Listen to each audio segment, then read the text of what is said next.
Have you ever had a nightmare where you can't move and something terrifying is coming closer and closer to you, slowly but steadily? Sometimes you're even in a situation where you ought to be able to move, but even then your legs don't work. Maybe they don't move at all. Maybe they do, but you trip and fall over them. Or maybe it's like you're running underwater and your legs feel super heavy. Unable to flee, all you can do is resign yourself to your fate as it comes closer and closer and closer. Battington's Five Nights at Freddy's work has always been incredibly impressive, but the entries released in the last few months have lifted the series to new heights in terms of production quality and terror. I already spent a lot of time covering Sound Response Check, and I encourage you to check out that video in the card above. Many, including myself, consider it to be the single scariest piece of FNAF content, period. Following up such an incredible video was surely a daunting task, but a few months later, Battington delivered with Pirate Cove pre-show, a video so disturbing YouTube actually took it down for a little bit before a public outcry led to them reinstating it.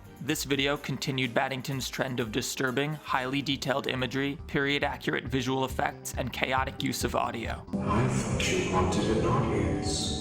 Just a few hours ago, Battington dropped the latest entry, this time covering Nonexistent video, and oh my, is this one messed up. The episode opens with the Fredbear's Family Diner logo, indicating that this takes place very early in the FNAF timeline. After being introduced to Fredbear and Bonnie Bun, we are shown Bonnie in animatronic mode as well as performer mode. Notably, when in animatronic mode, Bonnie's movements are stilted and robotic, whereas in performer mode, the exact same motions are performed in a smooth, lifelike, fluid manner. Battington has always utilized stilted, calculated animatronic movement really well, and this latest episode is no exception. Even more interesting is how this could lead to cool potential mysteries in the story. I could see us analyzing characters' movements to try to tell if they're currently being operated by a human or not. That would be a really fun way to hide a clue. This idea extends even beyond Battington's series. I think it could be really interesting if applied to the Five Nights at Freddy's games. Having to analyze the mascots from a distance and determine whether or not they're in performer mode could lead to some tense and interesting mechanics were they adopted into a game. The animatronics have always been the stars of the show, so anything that emphasizes their designs more is good as far as I'm concerned. Alright, let's get to the really good stuff. We cut to a shot of Fredbear just sitting there, chillaxing like a baller, when suddenly Battington goes all FNAF Plus on our asses, and after a spooky, we're now seeing from within inside Fredbear's suit. We hear the sound of heavy breathing. Bonnie is jamming on the keys when they suddenly turn towards Fredbear. This is the creepiest thing, I don't need to explain why, I think it speaks for itself. After an uncomfortably long period, we then see what is presumably Afton, sitting in the corner, doing a spooky. Oh no, not the... A fiberglass Fredbear exoskeleton crawls into view, its fabric completely missing.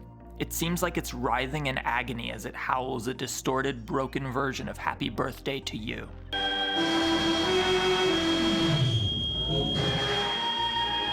Fredbear appears as though it's going dormant when it suddenly finishes the song and lunges at the camera, its face opening up in the process. Revealing a call to action, hit the subscribe button to delay an inevitable Springlock failure just a little bit longer. Scenes like this are what make FNAF's concept so strong, and in my opinion, they're woefully underutilized in the main series. Sure, we had stuff like the Springtrap vent crawl from Help Wanted, and yeah, that was legitimately terrifying, but those moments are exceptions. They aren't the norm for the series. One of the things that makes this particular scene so creepy is the implication that there might be a human inside there. The scene immediately prior to this one was from the perspective of Fredbear, so there's some sort of suggestion there. However, that Fredbear clearly had their fabric layer on, whereas this one does not, so we can't be certain. Regardless, watching this robot writhe in agony is just nerve-wracking, and the implication that a Springlock failure victim may be inside only makes this scene even more disturbing. Many pivotal moments in the Five Nights at Freddy's series center around the existence and mechanics of the infamous Springlock suit.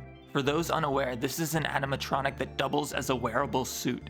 It operates in both robot mode as well as mascot mode, where an actual human being is inside it. In the game lore, this is allegedly done to cut costs, and while it's completely implausible that developing this technology was somehow more cost efficient than just making a set of regular fabric costumes, we just have to suspend our disbelief on this one. Battington goes into the details of how they work, as well as some engineering details of the animatronics. Afterwards, we get a short notice indicating that in order to hold Fredbear's numerous teeth, the jaw needed to be reinforced, which added substantial weight. To compensate for this, 2 additional hydraulic motors were added to Fredbear's jaw. This provides a plausible lore explanation for how Fredbear's jaw was strong enough to bite victims in the first place. It's another great example of Battington's subtle storytelling, the same kind of storytelling the first FNAF game utilized so well. We see the face of a child which is distorted into a jump scare, followed by a slow pan on a bloodied Fredbear face. The text, "I bit someone," is overlaid onto the screen, further correlating the implications of the Fredbear jaw upgrade message.